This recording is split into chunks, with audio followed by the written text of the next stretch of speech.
want to play as much of that as I can because Dark Souls 3 is coming out in 2 weeks.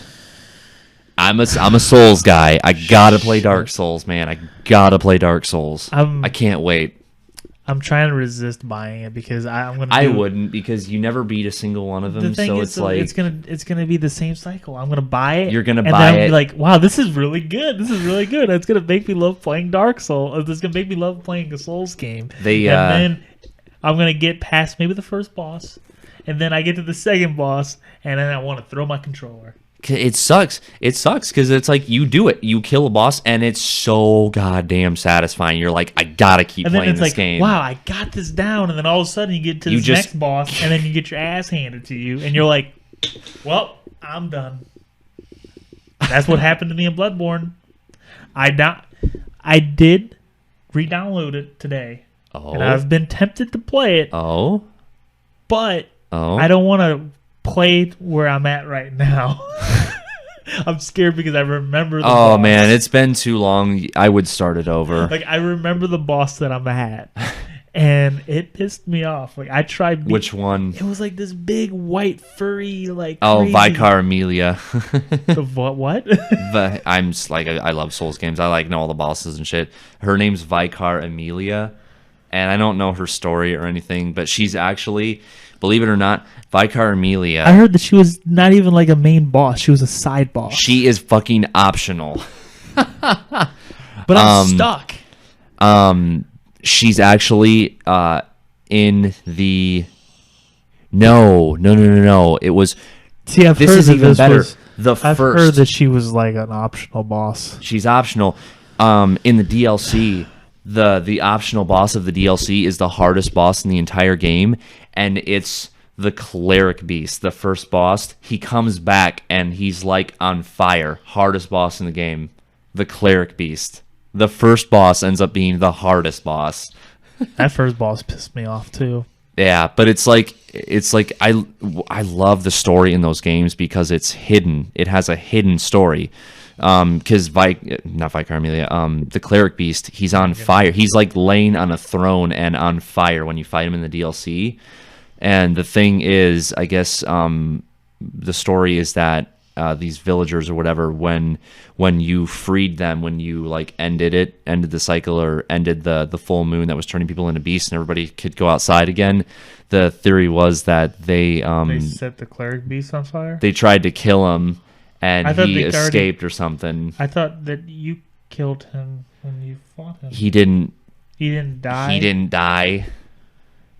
And the villagers tried to kill him by like burning him. So you just find him like laying on this throne like on fire. Wow.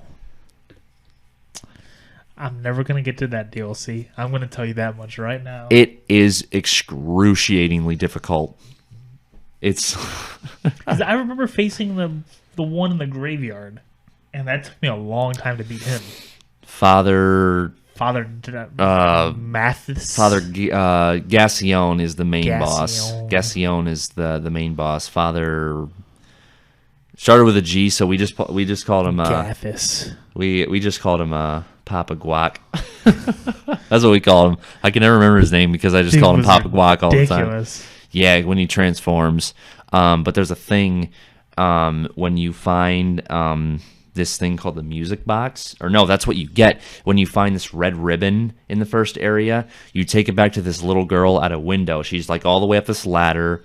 You know where there's that big guy with the hammer fist and he's like pounding on the door from the other side in that first area? I think so, yeah. If you go to the back of that area, there's a locked gate. If you get to the other side of that and you have this red ribbon that you find, there's a girl on the other side of that gate in the window. If you give her the red ribbon, she gives you the music box. You can take that to Papa Guac, and when you use it, you play the music box, and it like stuns him. He's like, stop playing it. So... That's something to keep in mind. Mm-hmm. You know what? This may be the first game that I may fucking just use wikis. You have to. My friend Darren finally sat down and beat it, and he's like, I don't know how people play this game without the wiki. Like like that. I think that's my problem. Every Souls game, I wanted to just to just to play it. go, just to play go. it, and you can't. Like, I just wanted to play it and figure it out. But the thing is, it's hard to figure it out when you're dying a billion fucking times and trying to keep your cool. Like, okay, no, this game is good. It's just me. It's just me. No, it's the fucking game. It's the fucking game. Now I don't give a shit about the wiki. There's no cues to, like, be like, okay, you may want to look out for this big-ass guy that's going to be around the corner and actually prepare. No, you're going to have to learn by walking around this corner that there's going to be a boss that you're going to have to face. But, oh, hey, guess what? It's optional, but you don't know that. You think it's just a boss that you got to defeat to get past. Because you don't know exactly where you're going. Like, that's my whole problem with Bloodborne. I didn't know where I was going. I just kind of wandered. And then it's like, I wandered into an optional boss that I didn't know was an optional boss until my friend was laughing at me because I'm like, I can't get past this fucking person. And then they asked me who it was. And I'm like how I told you, I'm like, it's just fucking white beast thing. And they're like, yeah, you don't really have to fight that. Then what have I been doing for the past 5 hours? I've been wasting my time. Oh, man, it's so good. I've been going nowhere with the story. It's so good. But, yeah, I guess Dark Souls 3 is supposed to be, like, this perfect blend between Souls and, like, Bloodborne. So it's like... Because I loved how Bloodborne was fast-paced. Right, so they're doing that. It's still going to be, like, really defense-based, but you can switch in and out of, like, really being, like, action-oriented to, like, really defensive to magic to everything. I want to give it a try again.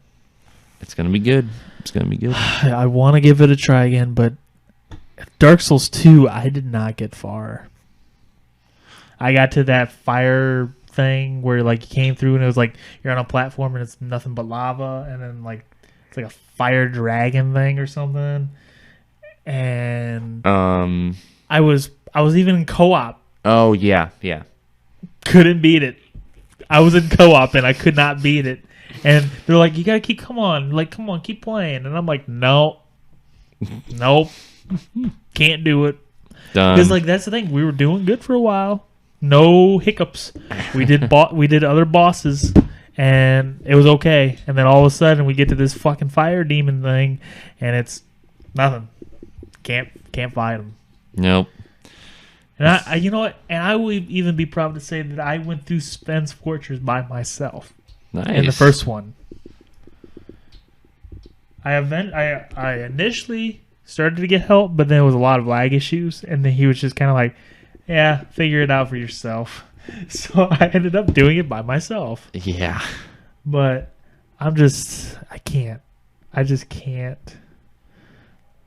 Just looking at releases here because I was curious. January's done and gone. February's done and gone. I'll save that for our open forum. I was going to talk about something because I saw that picture of Street Fighter. Oh boy. But not a huge fan of Street Fighter, but I got something to fucking say about it.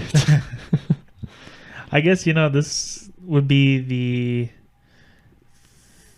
like, I don't know, it just kind of like moved into its own topic of Bloodborne and Souls. So I guess I'm going to split that up.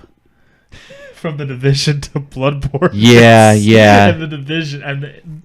Division topic, Bloodborne topic, or